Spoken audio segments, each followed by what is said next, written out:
এমনিতেই শিং মাছে রয়েছে অনেক গুণাগুণ, অনেক উপকারিতা। তারপরে যদি এভাবে রান্না করা হয় তাহলে তো কথাই নেই। হ্যালো, আসসালামু আলাইকুম। কি অবস্থা সবাই, কেমন আছেন? আজকে চলে আসলাম ছোট্ট একটা ভিডিও নিয়ে।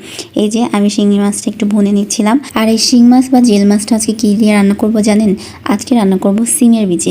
এটা হচ্ছে ফ্রিজে কিন্তু ছিল সিমের বিচিটা, তো এটা দিয়ে আজকে রান্না করব। আর সিমের বিচির কথা তো বলবোই না। শিং মাছও যেরকম উপকারিতা বাচ্চাদের জন্য, বড়দের জন্য, এবং সিমের বীজেতে রয়েছে অনেক পুষ্টি, অনেক উপকারিতা।